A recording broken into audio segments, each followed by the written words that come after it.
Welcome to Archery Talk 101 podcast, your guide to better archery skills. We'll bring you the latest tips, tricks, and expert advice, but that's not all. We'll also have interviews with top archers and industry professionals and reviews of the latest gear and equipment and much more. Hey, today we're going to have an exciting show. We're going to talk archery, as we always do. But we have some pretty cool bows in our background of our guest, and we'll let him talk about what is going on. Hi, my name is Roy Canterbury, and I'm going to be your host today on Archery Talk 101. And we have a special guest in line. John, welcome to the show. Hello. Glad to be yourself. here. If you could introduce yourself, let us know a little bit about you. Okay, I'm John Fort. I have an addiction. It's called archery. As far as I know, there's not a cure for it. And it's been plaguing me for over 50 years. Since I was just a little feller in single digits when I got bit by the bug. So, and it's just turned into a lot more than I ever expected it to be. So, and I am currently sitting at Katawi Archery Range. I thought we'd do it from here instead of a house or a shop. I don't know how often you get to do podcasts from an actual archery range. I'm currently sitting at the pro shop. They're closed, so it's pretty quiet. I don't know how bad the echo is in here, but this is our trad counter. We started out with a corner, and now we've got about a third of the shop that we get to use.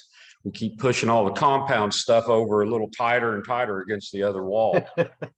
We're located in central Indiana, just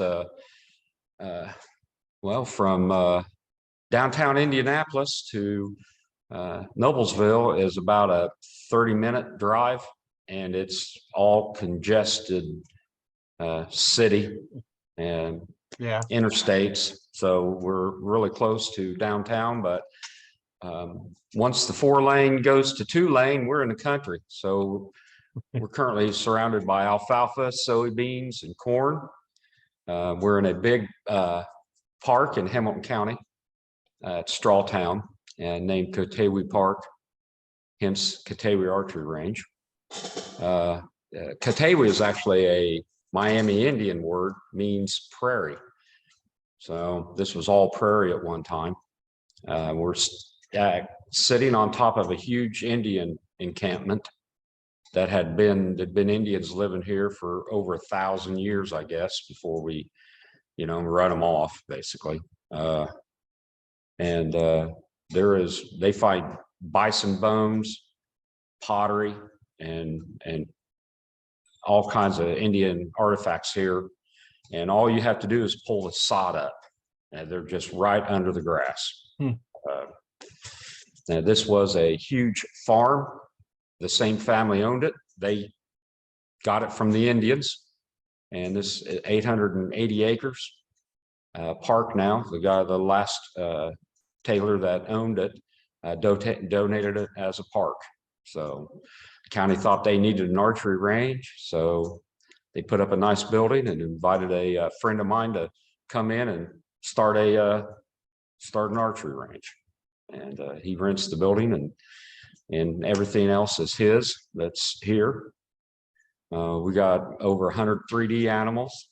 We've run a IBO tournament and an ASA tournament at the same time on the same weekend. We can do a lot here. Yeah, that sure sounds like it. Yeah. It is central Indiana. It's flat, but we do have some up and downhill shots. About a third of our 40 animal course, about a third of it is uphill, about a third of it's downhill, and about a third of it's flat shooting. So we can provide a variety. We've been contacted by USA Archery. We're going to hold a national event here next year. It's going to be a field archery tournament. So, things are good. We had the TAS World Championship last year. We've held numerous state championships. all kinds of traditional archery stuff because of Mandy and I. And Yeah. you know, we're a busy group over here. Yeah, it sounds like it. Yeah, the compound side is you get whatever you want, whatever's out there. I don't know how many different dealers they are, but there's several. Yeah. And there's more wanting to come aboard here. We are an authorized bear dealer. So we have the custom, you know, Kodiaks in stock. We got the Eichler bows in stock. We can get about whatever you need as far as traditional archery. We do a lot of beginner stuff here. People just want to get in, dip their toe in, $200 or $300, and they're set up and they can go out and shoot all their own stuff. They don't have to rent anymore. We do have a very good rental program here. You know, it's full-fledged archery. It's a new facility too. I think it's about 8 years old, so it's still fairly brand new facility. Yeah, that is a fairly new building. A lot of archery shops end up being in old buildings just because that's what's available, you know. Yeah. So they've it's really put together nice. They've made a conscious effort. We've got 2 100-yard ranges. We do have a lot of Olympic shooters that stop by and shoot Olympic style archery. We have a 30-yard range for your bow hunters to we have bags set up every 5 yards out to 30 yards, so they can set sights and people can just shoot bags. We have our rentals have we have dinosaurs and all kinds of fun stuff. It's actually just right over my shoulder here. We have dinosaurs and such out there for kids to shoot. We have a Bigfoot out there. And then we have a regular target range flat, the yellow, red, blue, black, white target for the renters to shoot their rental stuff. So Yeah, quite a selection of stuff out there. That's for sure. It makes me wish I still lived in Indiana. yeah. I used to live in South Bend. Yeah. There's absolutely, we cover every aspect of archery here. You know, there's nothing that we don't do. At one time, we thought we was going to have an equestrian, the horseback archery, hold an event here.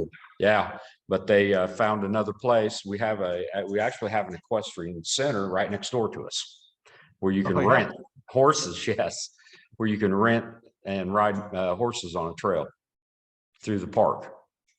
So, yeah, there's a tree just a little north of us, and it's a walk, just a little walk. You can do a tree zip lines and tree from tree to tree rope walks and all kinds of aerial stuff like that. So yeah, that's pretty cool. Yeah, I know I interviewed a guy that does the archery, horseback archery. Yeah, and it's amazing watching them full gallop. They're shooting arrows at targets and hitting them. Yeah, that's what made the Huns such a bad group of people. Yeah. You know, they're riding around. That's hard to hit. You know, you're riding full steam on a horse shooting arrows. That's a hard target to shoot at. Yeah, and they knock the arrows up a little differently. They right-handed will do it on the right side of the bow, and then they use a thumb ring, because then as you pull back, it forces it into the bow instead of away from it. And they'll hold them in their hands and draw them back and shooting, and not even holding onto the reins or nothing. They're just kind of controlling the horse with their knees and just go. The horse knows where to go. Yeah, it's kind of cool. Yeah, the rider and the horse are really one unit. Yeah, for them. Yeah, they've got to be. Yeah, so it sounds like you got quite a bit going on, and I know you can turn your camera on. Maybe those watching would like to see the shop there. Oh yeah. Besides, just the traditional archery aspect, I'll give you a little shot of the pro shop. Mandy is actually dodging the camera right now. Tell her she's So got to get on the camera again. She was on it before. yeah. So here's a shot of some of our traditional stuff. Well, a lot of bows. Is those listening to us, there's all kinds of accessories, all kinds of bows, more accessories, more traditional bows, crossbows, Oh yeah. arrows, and of course Mandy's in the camera again. And then clear on her far wall, I see some compounds. Oh yeah. Yeah. Dedicated to almost no space. Yeah. And then we have a selection of the recurves. Like I said, we have I don't know, good 8 or 9 brand new bears that are still in the bags, untouched, for sale, considering we are a bear dealership. Yeah. So, and for those listening, if they wanted to get a hold of you and maybe order something, how would they get a hold of you? American billionaire Elon Musk has. Let's see. How about Katawi's? My lovely assistant Mandy is getting me a Katawi card. Oh,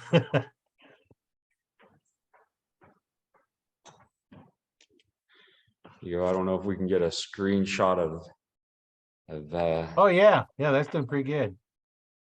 Yeah, it's got the facilities manager. Was it Tony Gert? Tony Gert. Yeah. Yeah, 317-776-8472.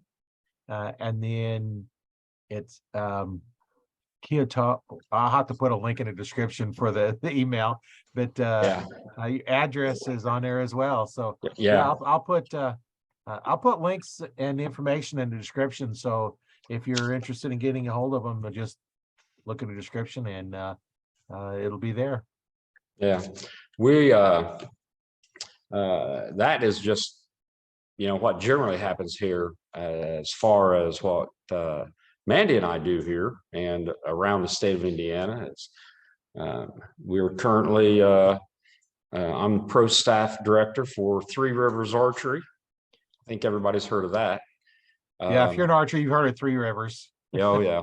Jonathan Karch decided in the fall of 2019, he approached Mandy and I at the IBO World Championships out in West Virginia about organizing a team. And I've known Jonathan for several years and have, you know, shot with him several times. And he decided he wanted to put a team together. And I've been around this since the very early 90s. So I've kind of, I know of everybody or know everybody or a bunch. And yeah, so we started that fall working on teams, and I started making phone calls, and we ended up with we've had some very, very high profile people on our staff, and this is our 4th year. We're going into our 5th year. I'll be making a video announcing our exception of applications and give links to the where to send an application and videos. So you have to keep a eye on our Hoosier Trad page. The Hoosier Traditional Archers will have it there. Here's a flyer of it. Yeah, and we'll get information on Yeah. that too when it comes out. We'll definitely put some links in the group, and you know, Arch Talk 101 Facebook group is a good place to go because you get to see these videos live and we can communicate with them, and you know, we'll put something out there, you know, for those that are interested in it to, you know, apply, and Mm-hmm. you know, when we have events coming up, we'll put links to events, and you know, just help the archers out if they want to take it to the next level. This is the way to go. Yeah. We've had Ken Renus, Michael Davenport, Paul Helms, Fawn Gerard, Alan Marcy, and Amanda Gray, which did the podcast Breaking Trad, of course, the famous Matt Boggs. And so we've had some heavy hitters on our team. So we're looking to put on more heavy hitters. So, yeah, we'll find out this December where Jonathan wants to take the team. We kind of last year we kind of figured we was just going to go up and pick a team, and 2-3 hours, and we was going to leave, and we ended up being all day. We reorganized everything. Yeah. We got done, and Johnson said, "Well, I wasn't expecting to do that, but yeah, we redone a lot. It was economically was a bad year last year, so we made some changes to try to help the team and still be able to afford to put one on." So Yeah, that's the key. You got to make it affordable and so that everybody can have fun and not break the bank doing it. Right. Yeah. But, as far as giving back, I can't think of anybody else but Three Rivers that's given back like this. They've given a lot of people a lot of opportunities, and they've given away a lot of equipment. And, we have a first, second, third payout also. Jonathan gives us money for, placing in top tournaments. So, we've had, just this year, we've had on state and national events, we've had 21 first place winners on our team. We've had 15 second place winners and 2 third place winners. That's, competed at higher levels. So in the 3D world, but 3D is done, and now we're heading into the indoor season. So we'll see what happens indoor wise. Yeah. There's not much indoors going on in the southern United States. I don't know why, but it's not happening down there like it is up here. So it's kind of a bummer, but I know they do a little bit of 3D, and even with that, we shot out almost every weekend this year. I think it was just 2 or 3 weekends that Mandy and I didn't travel someplace to shoot. I know I've logged almost 6,000 miles just this summer in shooting. That's a lot of miles on a vehicle. Oh yeah. I'm mileed out, but it's like I said, it's an addiction. Yeah. But a good addiction. Yeah. It is fun. So, we do enjoy getting around, and we support a lot of the other clubs. I know you had Whiskey City on here a while back, David Schneider. We support him. He supports us. The Indiana Traditional Bow Hunters Association, we support them. Our Facebook page, Hoosier Traditional Archers, tries to put any tournament that's going on in Indiana on that page. So even the compound shooters can go someplace and say, look here, this is what's happening this weekend. So that's good. We're here for traditional archery, but we want to support the whole archery family also. Yeah. So, we've got, we put on Hoosier Traditional Archers puts on a Triple Crown, which consists of 4 different shoots through the state. So if you miss one, you can still participate in a Triple Crown. You can, and if you shoot all 4, we will drop your lowest score and only keep your 3 highest as a little bonus for shooting all 4 of them. And then we put on a all traditional state championship at the first weekend of July every year, Saturday, Sunday. And it's a come in and shoot your 40 and leave. And if you want to camp, we have camping available right here on the premises, and you can pay a price and shoot all weekend. So that sounds pretty good. Yeah. Next February, we're going to start a traditional weekend, be the third weekend of the month. We'll have anywhere between 30 and 40 targets set out for the weekend, and we will. I'm not sure, but it'll be $10 or $12, maybe $8 to shoot a 3D round. And on 35, 40 targets, that's not a bad deal. No, that's pretty good. And if you want to come back Sunday, we got a special deal for 2 days. If you want to just shoot, you want to come back and shoot the second day, we'll have a special deal to shoot 2 days.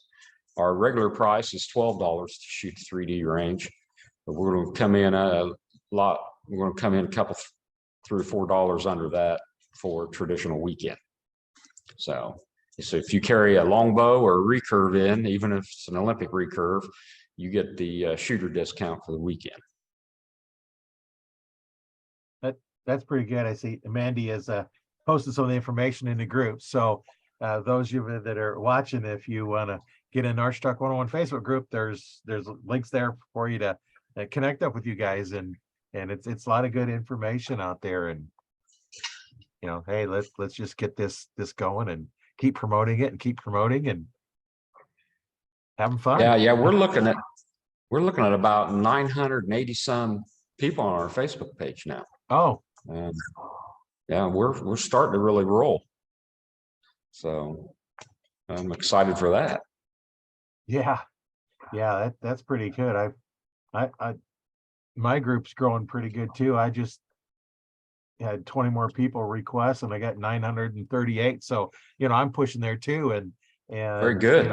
it's kind of nice when you can have a group, a community, a community where we can get in there and talk about different things, and you don't have to worry about ads being sold to. And that's what's nice about groups like you have and I have, where we're providing information and content, no sales ads in there, and that's what makes it really nice when we can do that and don't have to worry about having people trying to put stuff in there we don't want, because hey, we're here to promote archery, right?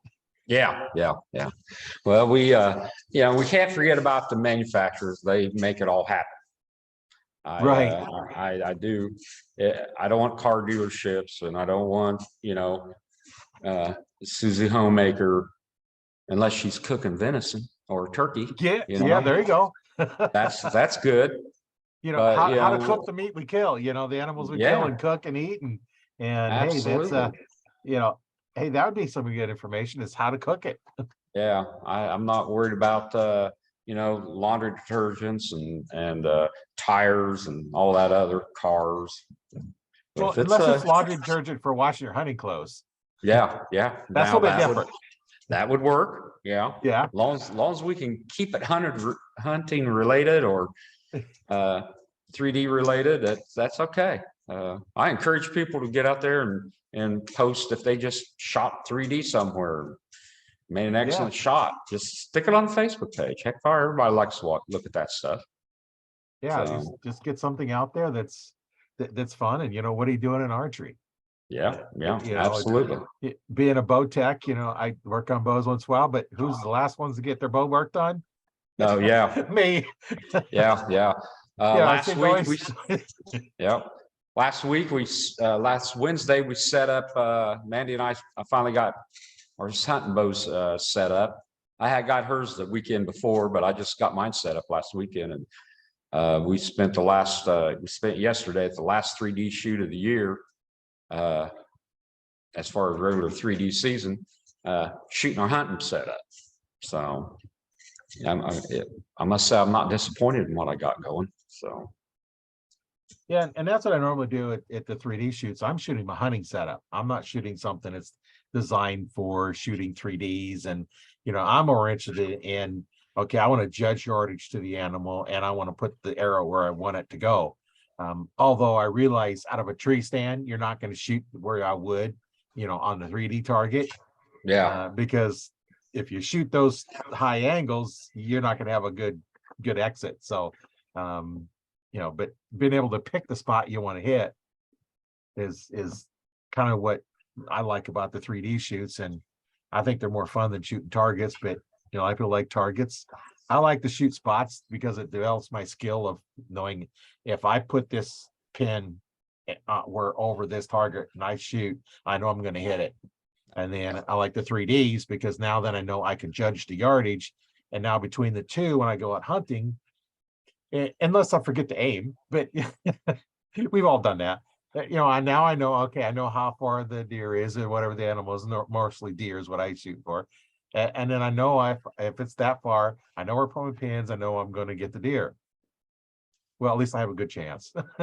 Yeah, Sometimes you mess up and that's the way it goes sometimes, but at least you have the confidence that you can execute the shots. And that's one thing that you just got to realize, it's if you're not going to take a shot, then that's good.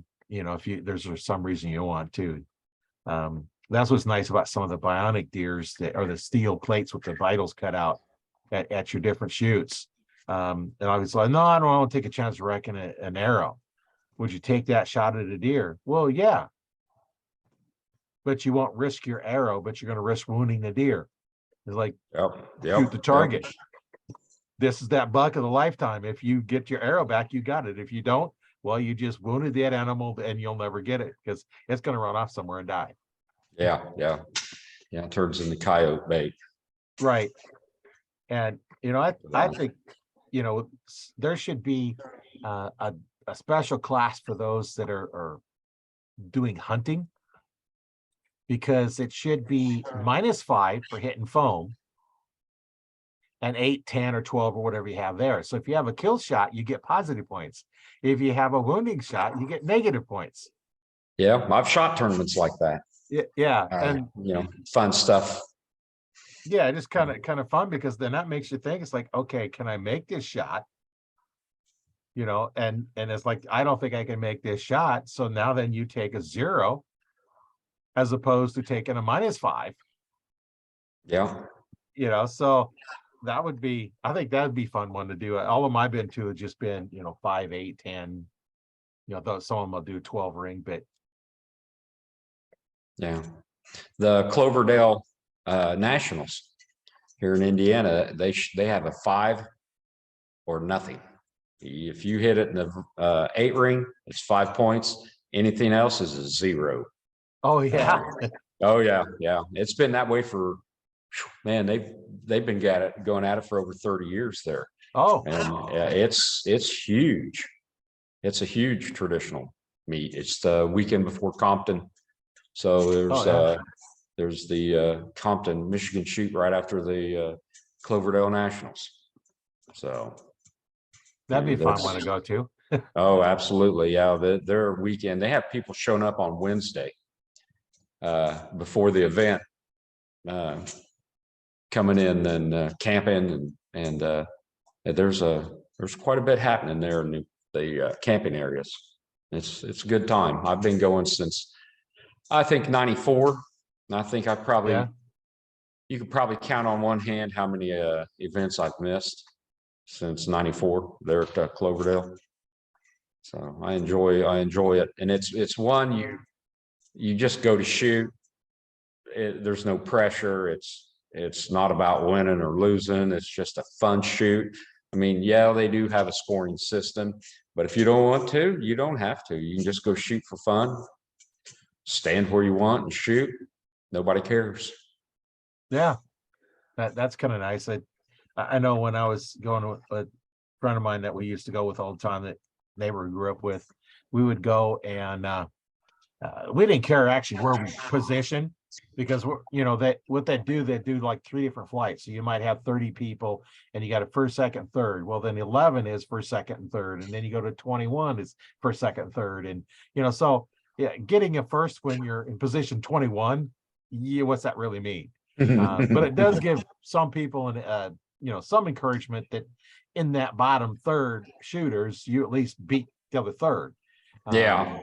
They're fun, but we didn't care. It's a matter who got to give it, who got to take it on the way home. So Yeah. one time I'd win, one time Randy would, back and forth, and just that was the fun part of it, or taking your kids, to different shoots. And when they're so young, we put them up close enough they can hit the animal, and if they're not going to stick because they're those, the kids ones that are rounded, and with that light bows, all they do is bounce off, and we give them 5 points if it bounced off because they hit it. Yeah. Unless it stuck, we didn't really tell where it was at, but they at least got 5 points just for hitting the animal. And then as they got older, they got real tips on their arrows, and they would start sticking. But Yeah. I started my kids off with the pointy arrows. yeah. Yeah.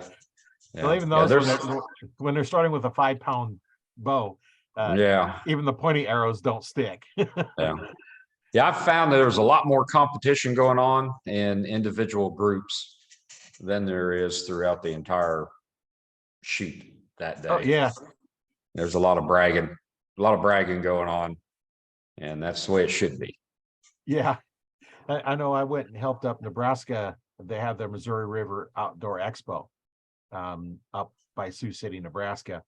And there was one group come in of 3 guys and was doing what they call the aerial archery, where they have like a foam disc, and he's shooting, you have the arrows, you're shooting out of recurves, and you have this great big old like tennis ball thing on the front of it, to hit it. There's no point on it, and they launch it and then you shoot it. Well, these 3 guys like, okay, loser buys the beer, or something like that, and we end up, all 3 of them end up hitting it once. 2 of the guys hit it twice. It's like, it's amazing. I've tried to do them, and I finally hit one. After kind of towards the end, it was still kind of rolling the end, and I finally hit it. It's not easy to hit those things when they're flying like that. No, it's not. I've shot several aerial targets, and there's a rhythm you have to get in. And I can't look at the target. I have to look where it's going, and it's anticipation. Because if I look at the target, the arrow's behind it. If I look in front of it, then I'm hitting it.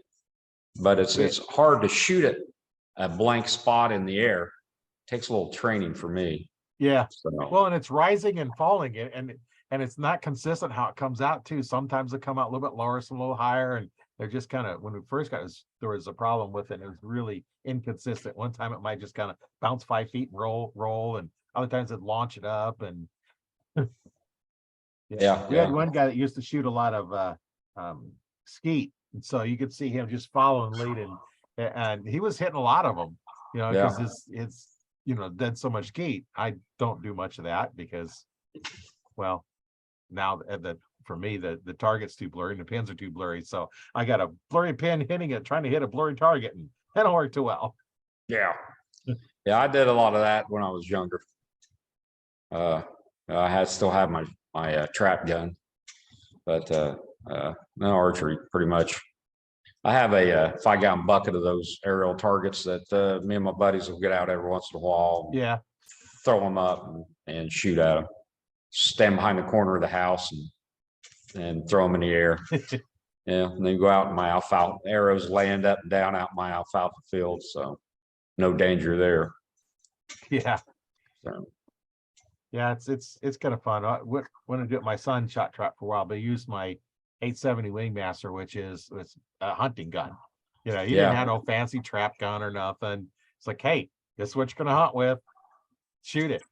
And that's what I've done. If that's what I'm going to be using when I'm hunting, that's what I'm going to use. And when I do 3Ds or even indoor, I was shooting my bow at 70 pounds. That's what I hunt with, and that's what I shot. And for me back then, if I cranked it down to 60, I didn't lock into my form. I locked in my form better at 70 because I could, had that little extra force. Yeah. And now I haven't been doing as much shooting as I should, and so I'm trying it down to 60 just for some of the stuff I was doing, and I'm gonna have to start getting ready for hunting season because it's already started. Yeah, it is. I still gotta get my bow ready. Yeah. Well, I got mine on. I got my setup. It's just screwing on the VPA broadheads and going. Wednesday, I'm going to shoot broadheads here. Bring the block target out and shoot. Sacrifice a broadhead, but they're easily sharpened. And and be ready to go. No, I shoot the Muzzy 3-blade, and I just got some dull blades that, over the years that I just put those in and shoot those when I'm ready. I just pull them out and put the sharp ones in and go from there. And that way I'm not shooting practice blades. I'm shooting the actual blade that I'm going to be hunting with. It's not a sharp one. Yeah. And and then you just tune them in so that they hit where you want them to hit, so that they're consistent. And with the slower speed bows, you can do those fixed blades, get them tuned to fly good and consistent. I set mine up so that I can hit an X-ring with my broadhead. That's where I want it to go. Now I'm a hunting bow. If I put targets on, I'm not anywhere close to hitting the X-ring, but they're all grouping, because I know when I put broadheads on, they group where I want them to go. And I have another bow if I want to shoot field tips, so I just shoot that one with the broadheads, and I got a broadhead target, so I can shoot them all I want and take care of that. But it's important to shoot them and know how they're going. Now, when you start getting faster, I've seen once you start getting, start pushing that 300 feet per second, or maybe a little bit faster, the fixed blades get real difficult to get fly consistently. Oh yeah, yeah. But with the trad bows, you don't have to worry about it, because you're not going to get that kind of speed out of them. No, if you're getting 200 feet a second, you're lucky. 'Cause you're shooting a heavy arrow and a little heavier poundage, but getting that kind of speed. Plus, we get by with shooting 4 and 5 inch feathers also. Yeah. While we're hunting, so there's a good guide system on the back of that missile. Well, and I still use 4-inch feathers on my arrows. I don't really like shooting vanes. I just like feathers. Yeah. Because I grew up shooting feathers. Back when I started, the option was feathers or feathers. You could either solid color or barred colors. That was your option. And then parabolic or shield cut, the style of cut. But yeah, I just never got away from shooting feathers, and I just like shooting feathers. And if it's rainy out, I have extra ones, and it gets kind of all wet, I just pull it out and stick another one in and just switch them out. I don't like hunting in the rain anyway. So if it's that rainy, that I'm not going to get a shot anyway, because I'm not going to be able to blood trail it anyway. So then you have to track in the mud. They've got some nice products now to heal that water on your feathers. They've come a long ways as far as keeping things dry. I've got there's some feather dry stuff you can stick on them and stuff like that, but I don't really care to hunt in the rain anyway. But if I do get a little bit, then I have extra ones. They're dry. I just change them out and get home, just stick the kettle and steam it and get them back in place. Yeah. Feathers are designed to fly. Right. So, even if you lose half a feather, it's not going to affect the arrow fly. Just get rid of the loose part of the feather and shoot bow. So, yeah, I've had some where the feather's missing pieces of it, and it didn't fly any different than the other ones. No. Now, a vane, if you get a cut in a vane, they make a terrible noise, and they get erratic, and if they get wrinkled up or anything, they don't fly very well. And I haven't done it because I don't shoot vanes, but I have heard if you take a hair dryer, you can straighten them back out a little bit. Yeah. But I don't know. I don't shoot vanes, so I've never tried it.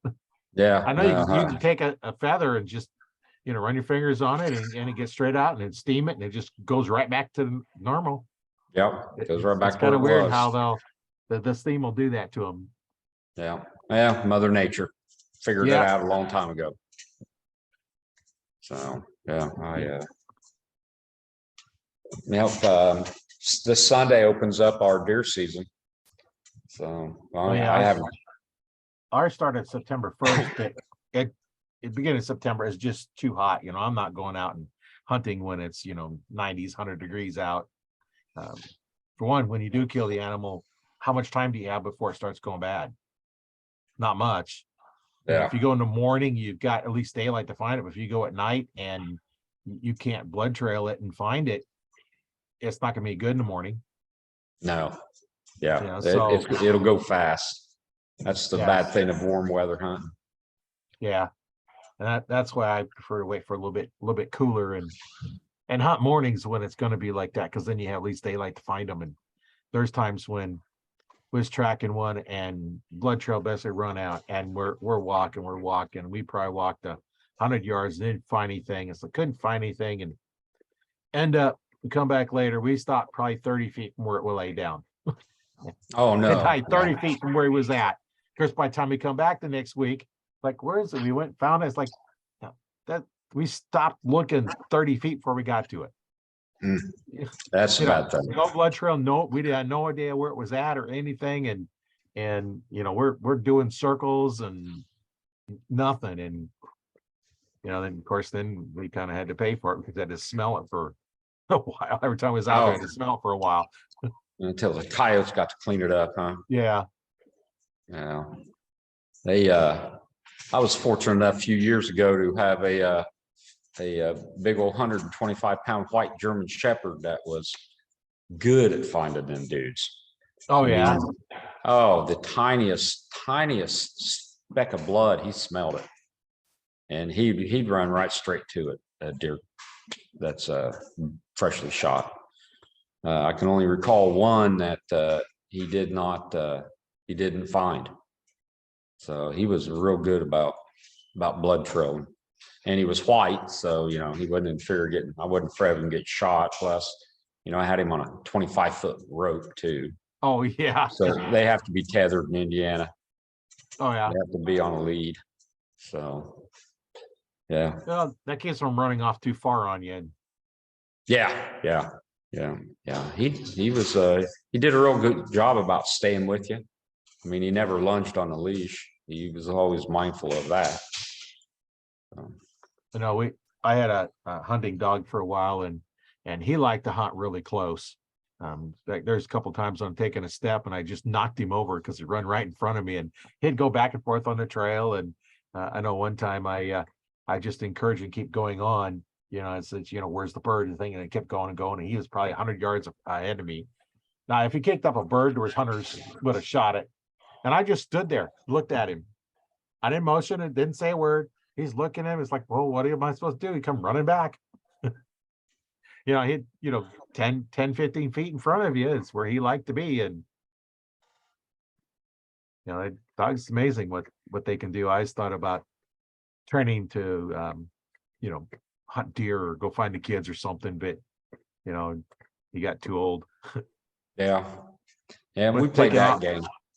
Yeah, used to be, we could open the gate in the backyard, he'd stay there unless I opened it at night because he's used to that's time to go hunt. Yeah. And I knew it was kind of done when one day I opened the gate up and I had to go basically kick on the doghouse to wake him up, to let him know. And I was hollered at him and he just didn't respond. And it's like, okay, his hearing is pretty much gone now. So he can't go hunting no more because you can't talk to him, Yeah. Yeah. I teach, I had a dog go deaf on me, and I had the ones after that I always used hand signals. And taught them with hand signals also. So Yeah, that way they can. You can always communicate with them. Yeah. So, And he was getting old enough then that it wasn't too long after that he got some cancer or something, and he didn't live too long after that. But it's one of those things that it's amazing what their noses can do. And if you can't find a deer, somebody has a dog that's trained to go find them, they'll find them. oh yeah. It was several years ago that I happened to have this old boy. I miss him. That's the problem. Yeah. Having dog. I'm currently dogless, but my retirement gift to myself is 2 German Shepherds. Oh, that'd be good. Then another year and a half, I'm done. I'm going to find me two shepherds, one not from the same litter. Yeah. But I'm gonna have me 2 boys. they'll be my constant companion. Yeah. So, Yeah, that'll be good. yeah. So we've, So, go ahead. yeah, I was gonna, what you got started in archery a long time ago. What was it that got you interested to start with? I don't know. I had two neighbors in a row that lived in the same house, was a rental, and they were into archery. And the first one got me interested. I sat out there and watched him and his buddies shoot their brand new fangled compound bows. And the couple of them would still have the old recurves. This was in the early 60s. And man, I don't know. It was just something about watching that arrow fly over to that target that really piqued my interest. And I ended up, my parents bought me a little toy, little yellow and red handled toy. Yeah. And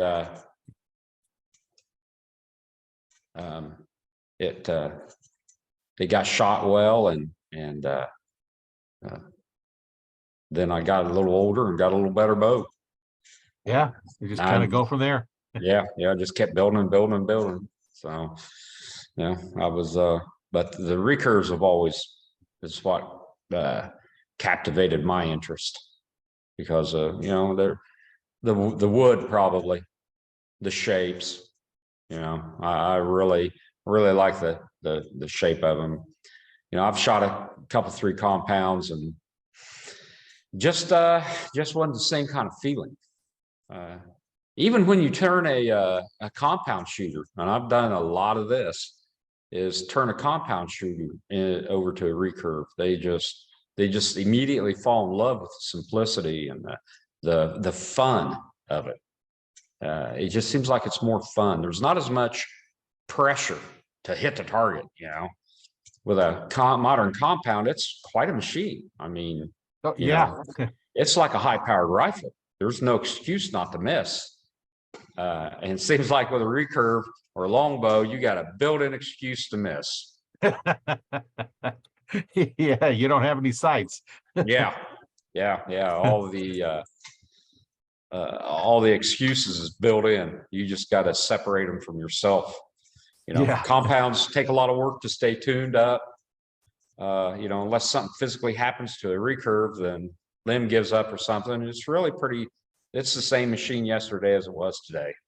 It's the human being that makes a difference.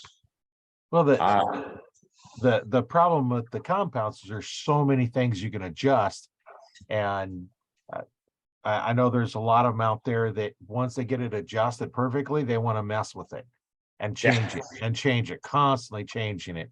Now, me, once I get it set up and working, I ain't changing nothing until I need a new string. Yeah. Then I'm making a new string and then put it on, and that's where I got a new string on it, but I haven't finished setting it up. So I need to go through and make sure, that everything is still right. I got the knock point where it's supposed to be, and get all that going, and the left and right should be okay on there. I just need to make sure the knock point's right, and do some shooting. But me, I don't mess with stuff. I get them fixed up, let them go. I don't, some people tweak everything, and no, I'm not tweaking them. Yeah.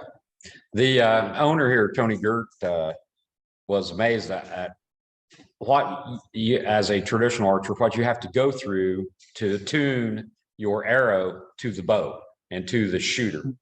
And Right. Everyone's different.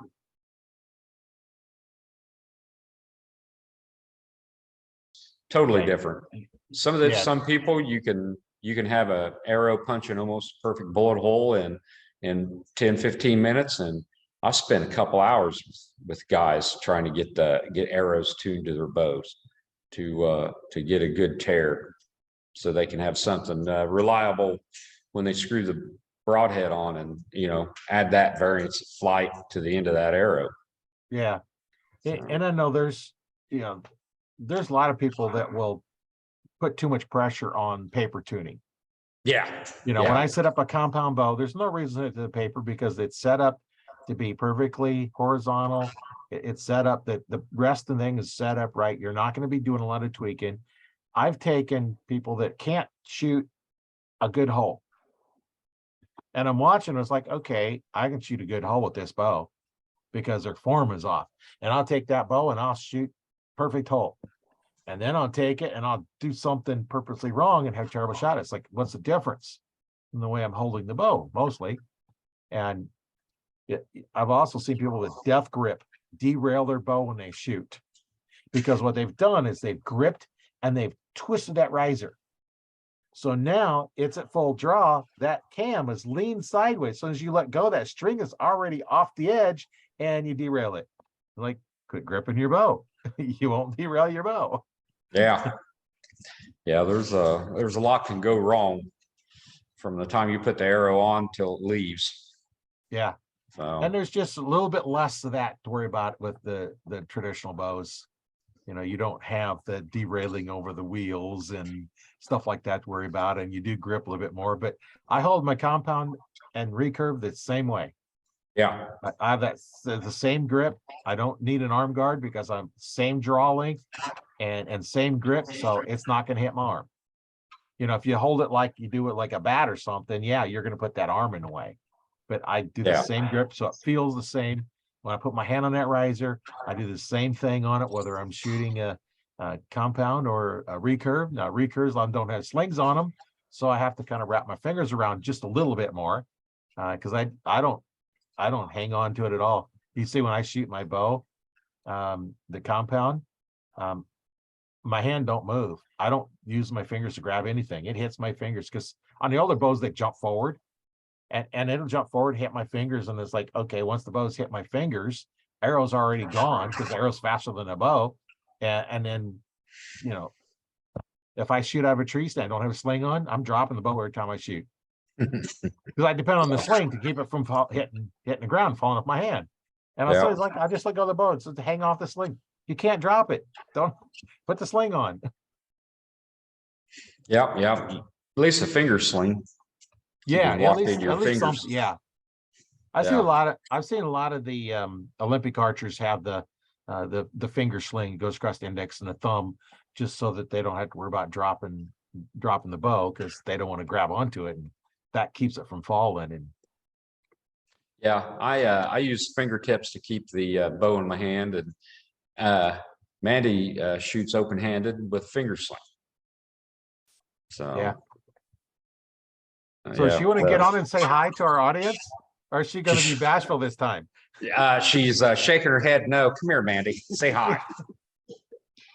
You had an interview all to yourself, so I know you're not bashful. No, no, I am. I'm not thrilled with it. Hello, everybody. Well, we had to get you back on. At least say hi. You know. Yeah. Yeah. I've just been sitting in the back, just supervising, making sure everything's here that we need. So. Yeah. Well, we had fun talking before, so I thought, yeah, we've got to get you back on and see what you're doing. We're, talking to John about what is going on is, he's kind of fill us on what you're doing, but what do you got going on that's exciting? It's just kind of slow right now. Just getting the hunting setup ready.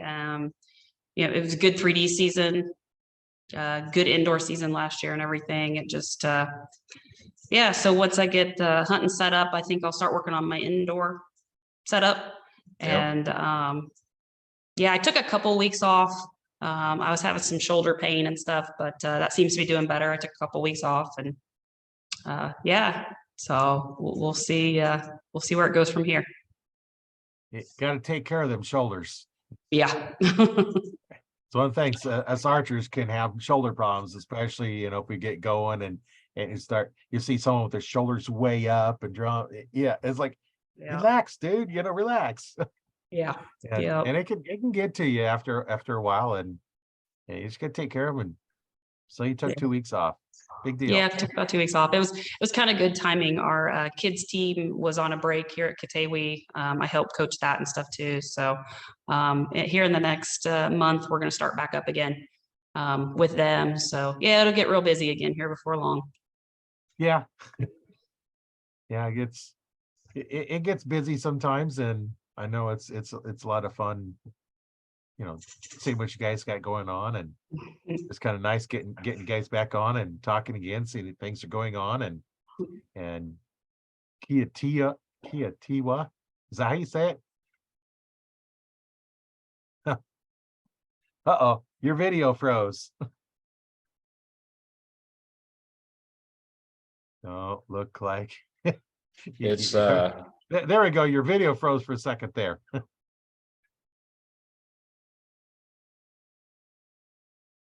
Oh no, yeah, must be having a little bit of internet trouble on their end, because their video froze again, and I'm sure they'll come back here in a second. We've had good video all along and good audio for quite a while, so.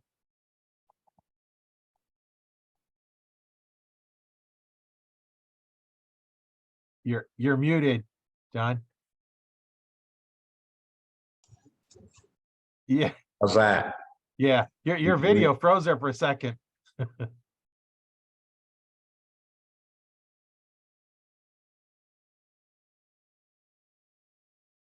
It's pronounced Katewi. Patewi. The, Okay. Yeah, the two E's make an A sound.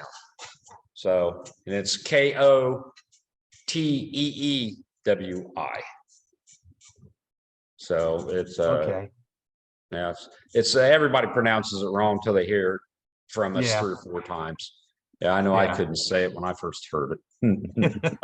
That's kind of a weird spelling for a name, and Yeah. It's well, Native weird to American. us. It wasn't weird to them. That was normal for them, but Yeah. Yeah. It's actually a word from the Miami tribe. They're the ones that lived here for 1,000 years or so. yeah. So yeah. Yeah, this year we're anticipating Mandy to make the 3D world team again next year. So we're going to start her out with her tournament bow right off the bat for indoor season. It happens to be a 1975 Bear Sea Riser, red, white, and blue. So we're going to, she took a 1971 Sea Riser with her last year.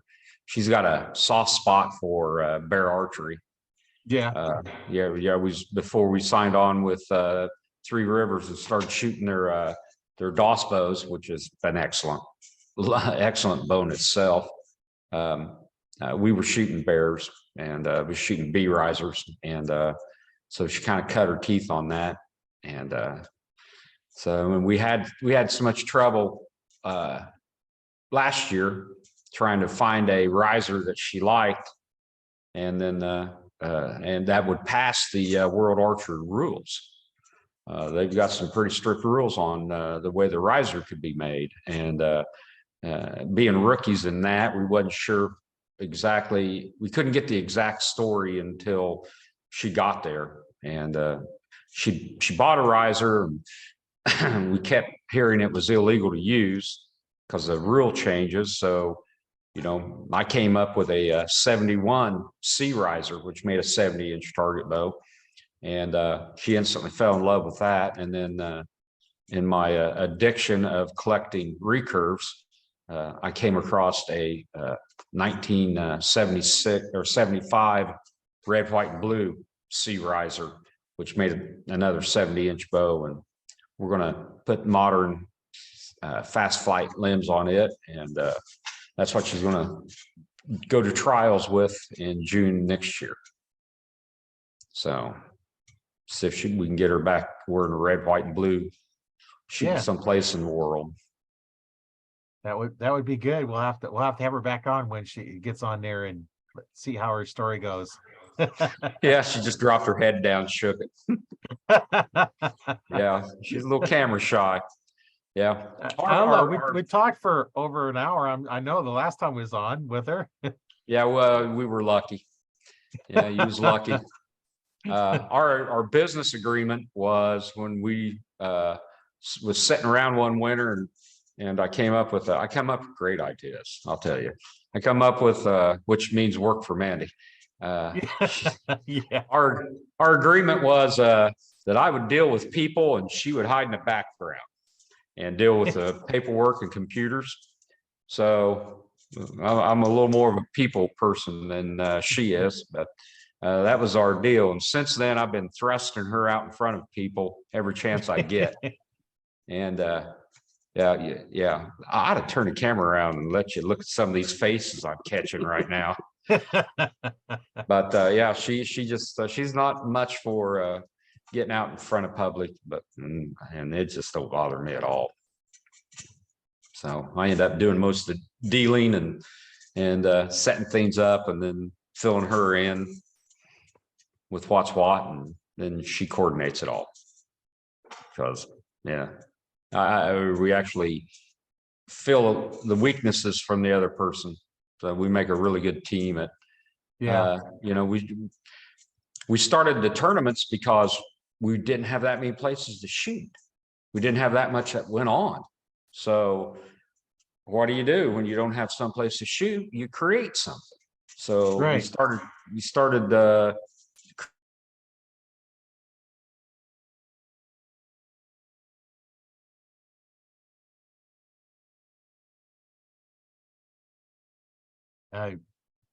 Video froze again and audio froze. oh, So they'll come back. There you go. Is it- You're back. okay. Tell Yeah, us there you're not was, doing a good job because your internet keeps going out. Yeah, our internet is unstable, it says. Yeah, we created shoots because there wasn't very many, and then all of a sudden, just out of the woodwork, there was just tournaments popping up all over. Old places,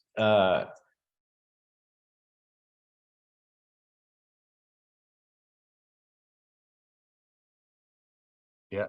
Internet trouble again. You froze Oh, again. my gosh. Yeah, I don't know what we can do here. Hey there, Yeah, no. tech result. It's the internet here. Are we back yet? Yeah, you're back. Okay. Yeah. So yeah, like I said, we've logged over almost 6,000 miles of summer shooting. And most of it's been right here in Indiana. That's Several. a lot of trips, every weekend going somewhere. And Yes, it is. Yeah. We're in we've I think we've shot every tournament in a Three Rivers jersey and shooting their equipment provided by Jonathan and all. So it's just fun. I enjoy it. I enjoy doing it. I'm tickled to death to be hooked up with them. They've really given a lot back. Not too many manufacturers can say that. Now, No. on the compound end, yeah, there's a bunch. You just go to an IBO event and look, Yeah. And compound is where the money is. Most of the money is in archery anyway. But traditional archery is there's a lot of us out there. There is.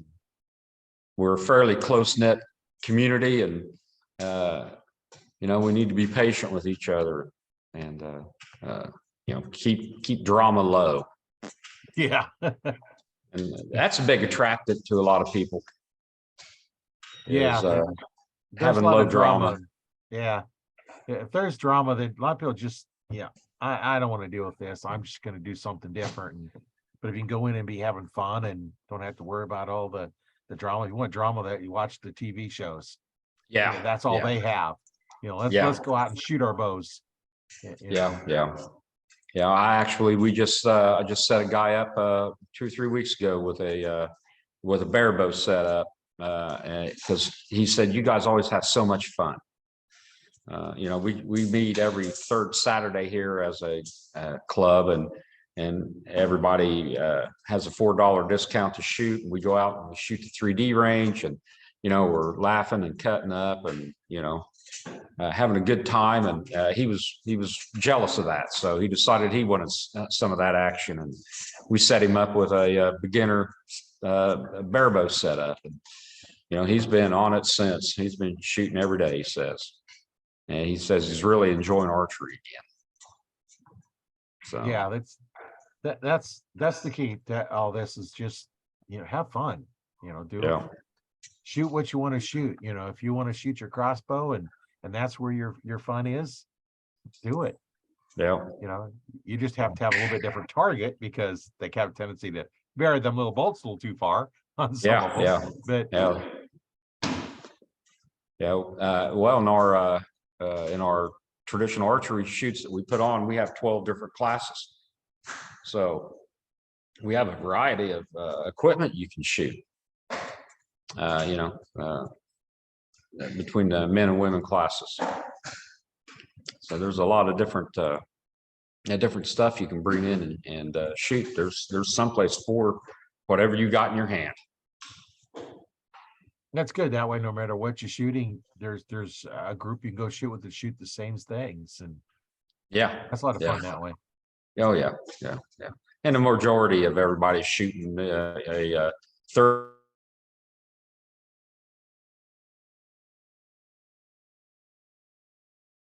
Well, we'll have to find out what he was, majority of people shooting and then he cut out. Yeah. There we go. Majority of people are shooting and then you cut out. Oh yeah, yeah. The majority of people are shooting are shooting for the fun of it. So that's what our traditional weekends are going to be coming up for next year, is just absolutely for fun. If you want to turn a scorecard in, we'll post scores. But if you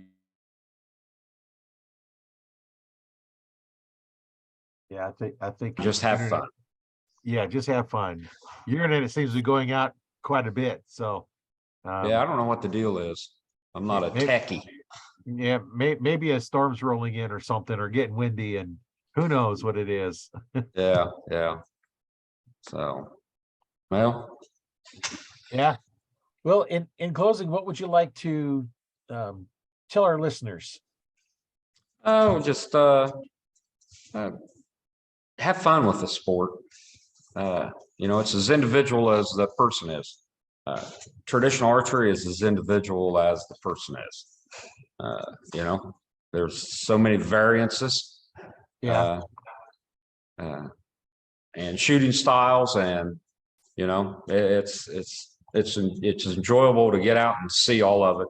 And it's I haven't been to a bad traditional archery shoot yet, and I've been to a lot of shoots. So, get out and get busy, make new friends. Yeah, and that's the thing. If you're someplace and you see somebody wearing a hat that promotes some archery, that's like, go up and talk to them about archery. They're going to talk Yep. about archery. You just made yourself a new friend. Oh yeah, I'll wear different hats. I've got mostly PSC hats, but I got a Martin hat, and I'll wear those sometimes. And of course today I'm not wearing an archery hat. It's actually a gunpowder manufacturer, but I wear different hats all the time. So if you go up and talk to somebody that's an archer, you want a friend, go to an archery range, start talking, asking them about their equipment. If you haven't ever shot a bow and you're thinking about it, find an archery range. Go in there and talk to them. They're going to talk, and they may even have something you can shoot. Oh yeah, yeah. We're fortunate enough we've probably got 25, 30 rental bows here. Yeah. We're really geared to start somebody that has no idea what they're doing to like Mandy, shooting on Team USA. We got everything covered in between. And that's what's nice about, getting in groups that deal with that, like we said earlier, that, your group, whether you go into traditional, who's a traditional archers or any of the traditional archery groups, or your Kotea. Katewi. Okay. I'll get this right before the end of this. Katewi, archery.com is another place you go out and connect with you. And it's just a lot of good information. And, even if they don't live in your state, get a hold of you and talk to you. You might know somebody wherever they live that is close to them that can help them out. Because a lot of people don't know, where do I go? And, around here, there's one pro shop in the probably 50-mile area. All the rest of them are box stores. Yeah. And you go in a box store, you may or may not have somebody that knows what they're doing. Yeah, we see that. And you go in and some of them only want to sell you the most expensive stuff because they make commissions on the percentage of what they sell you. Stay away from those places because they're not in it for you. They're in it for themselves to make as much money. Yeah. Now, you're going to find some that, going to sell you what you need. But mostly, a lot of those are going to sell you what they want to sell you because they think it's the best and also makes them the most profit. And if you go to a place that's not working on commission, you're more likely to get somebody that's going to help you with what you want. But go to different ranges or stores. And if you don't have a place like you have there, where you can go in and you have people that are knowledgeable in compounds and recurves and longbows and just archery in general. And, that's the thing. You go in, let's help them out. And, like you and I and, most of the archery community here that are in this level, we're going to help you out. And, my goal with teaching somebody is I want to make you a better shot than me. Yeah. And as I get older and older, that's easier and easier to do. Ain't that the truth? Ain't that the truth?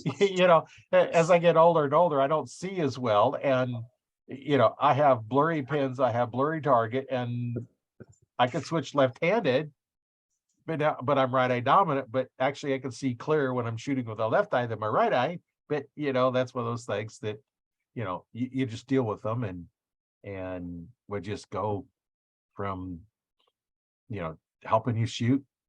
And a lot of us have been teaching for a while, we're going to make you a better shot. If you're willing to dig in and listen to what we're doing, we can adapt it to you.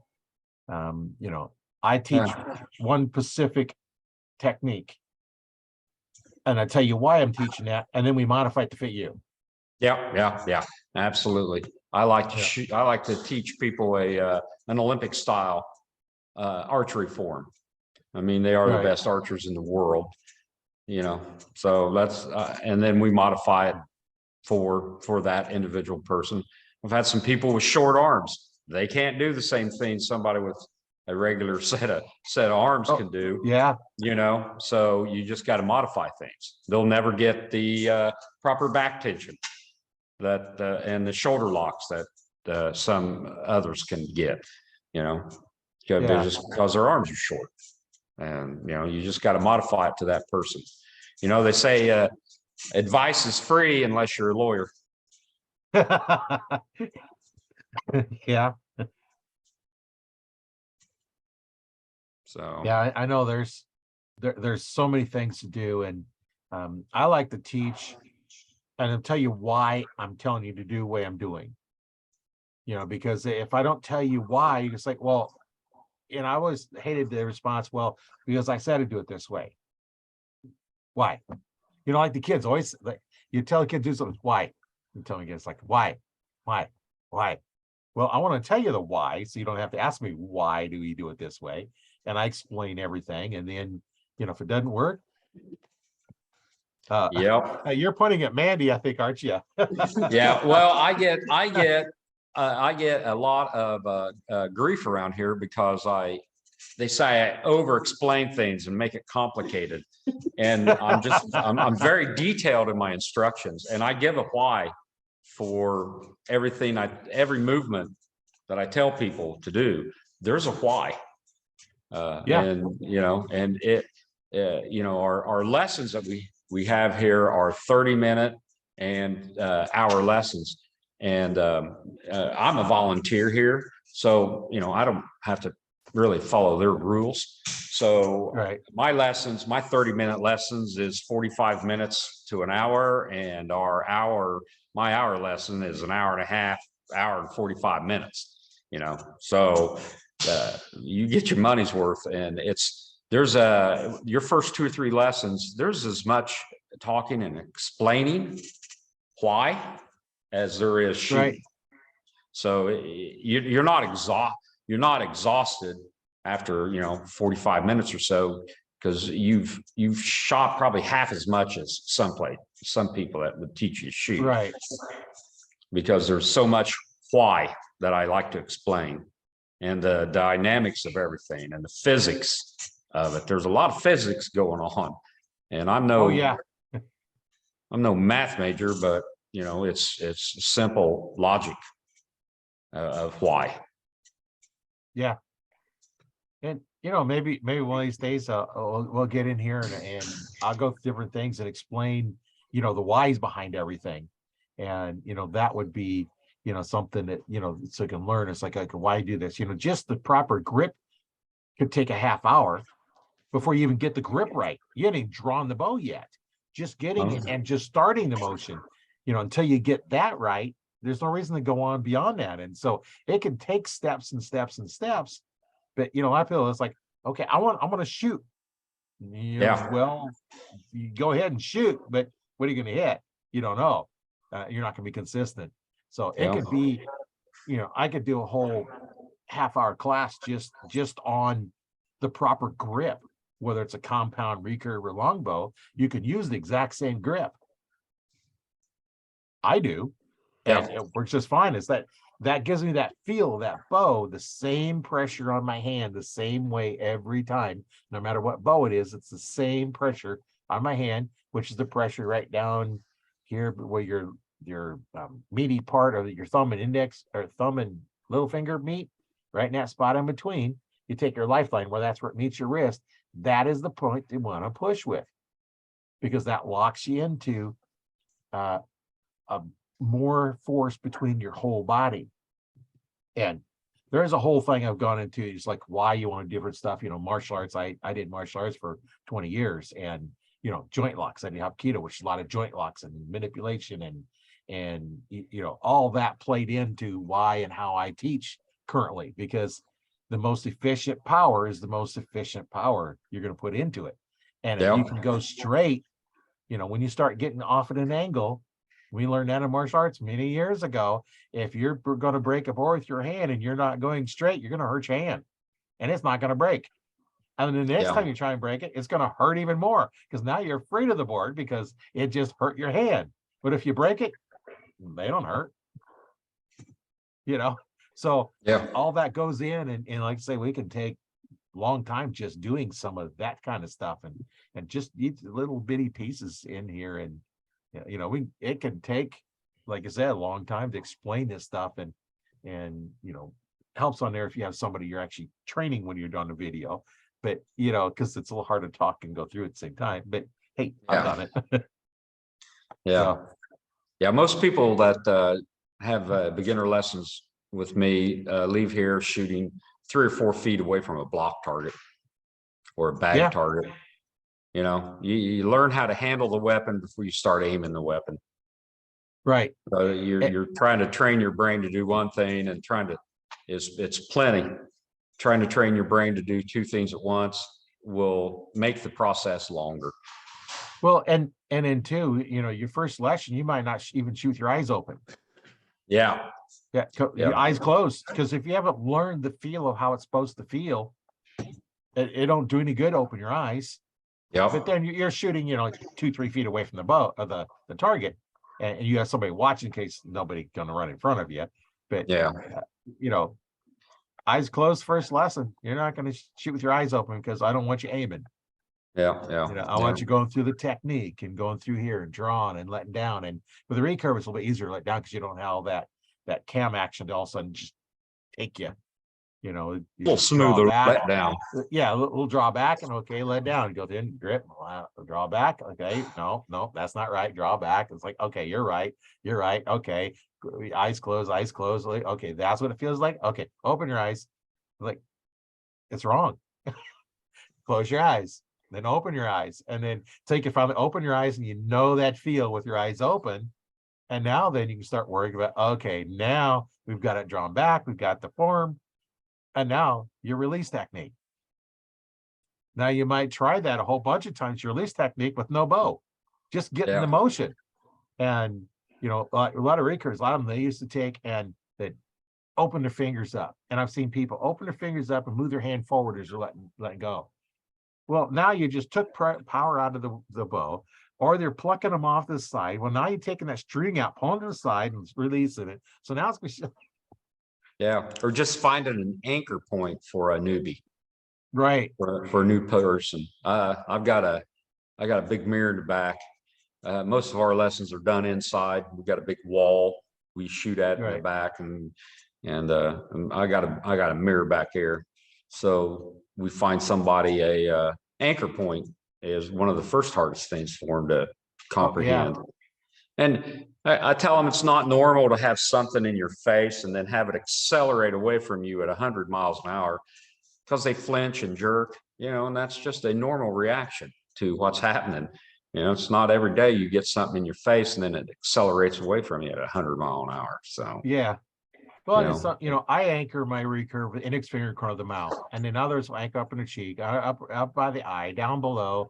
There's all kinds of different places. The Olympic archers, they seem to anchor down lower, and just depends on as you're moving up, your shoulder comes up, so Yeah. that you may have a shoulder problem that you run into by anchoring higher because that shoulder's up, and especially if they bring it up and don't relax that shoulder down. And there's just so many things we can get in. We could That's a whole spend. nother podcast, man. Oh yeah, each little aspect is a podcast on there, and whether you're using recurves or compounds, now they're getting into completely different modification of the technique. Oh yeah, yeah, Still the definitely. same technique, but we're modifying it because now you have a trigger on them for the wrist straps, or you have a handheld one, or you're shooting compound with fingers, which most of your new bows you can't shoot fingers anyway. No, They're just they're too short. You couldn't shoot them with fingers if you wanted to or had to, because they're just too short. As they start getting below, about 35, 36 inches, they start getting tougher and tougher to shoot with fingers. oh yeah, And yeah, now try and find one that's 35 inches long. yeah, yeah. They're in the 28s, 29s, 30s, and you can't shoot fingers with those. You'd have such a finger pinch that you couldn't. You'd have to drop your ring finger off just the two fingers, and then those would be pinching. Yeah, it's the string's such a sharp V. Right. Makes it impossible to, shoot them with fingers. And then with the longer draw lengths, now that peep is so far away from your eye, you're gonna have to get a great big huge one in order to be able to see through it. It's like the big hunting ones are like peep sights because they're just so small. Yeah, I like a little bit closer, so as I look through it, I can have the pins centered in my peep. And as I get older, I had to go with bigger and bigger peeps because I couldn't see through them anymore. So, that's the way it goes, right? yeah. That's what's happening. Father time. Yep. Yeah. That's gonna get all of us, and we just got to figure out adapt. Yeah. There's always ways to adapt. I know when we was up at the outdoor expo, we had a lady come in, didn't have the left hand, the arm didn't have the hand in part of her wrist, and she's interested in shooting a bow. We had her shooting a bow that day. Yeah. No hand to hold the bow, and we still was able to get her to shoot the bow. Got a release on there. We put an arm guard on the arm, another arm guard around the bow to hold the bow, and she was out shooting. And there's a way to adapt for all that stuff. And John has gone silent again. His internet's getting pretty bad. We might have to end this here so that we can go. But yeah, it's been so much fun talking with you. Yeah, your internet completely gone this time. So yeah, it's been a lot of fun talking with John about archery and all the different things going on, and looks like he's connecting back in. Manny's in to save the day. Yeah, because I had a blank look on my face when I looked at her. Yeah, I know it's been a lot of fun talking with you, and I think we'll go ahead and end this now. And when we have more exciting things, you're more than welcome back on, and maybe we'll Manny do some talking. See if she. I tried. Believe me, I tried. Lucky we got her on for the bit she was. Yeah, yeah. So, But you know, it's a lot of fun talking with you guys, and I'm sure we'll be talking again some other time, especially when you get something exciting going on again. Well, you always do. We all have stuff going on, but we'll get you back on and Yeah. and talk more about archery and update on how things are going, and we'll just have a lot of fun. be happy to. Thanks for having us. Yeah. Yeah, it's been a lot of fun. My Yep. name is Rory Canterbury, and I've been your host on Arch Talk 101. John, thanks for being on, and we'll see Yep. you another time. All righty. Thank you very much. Yep.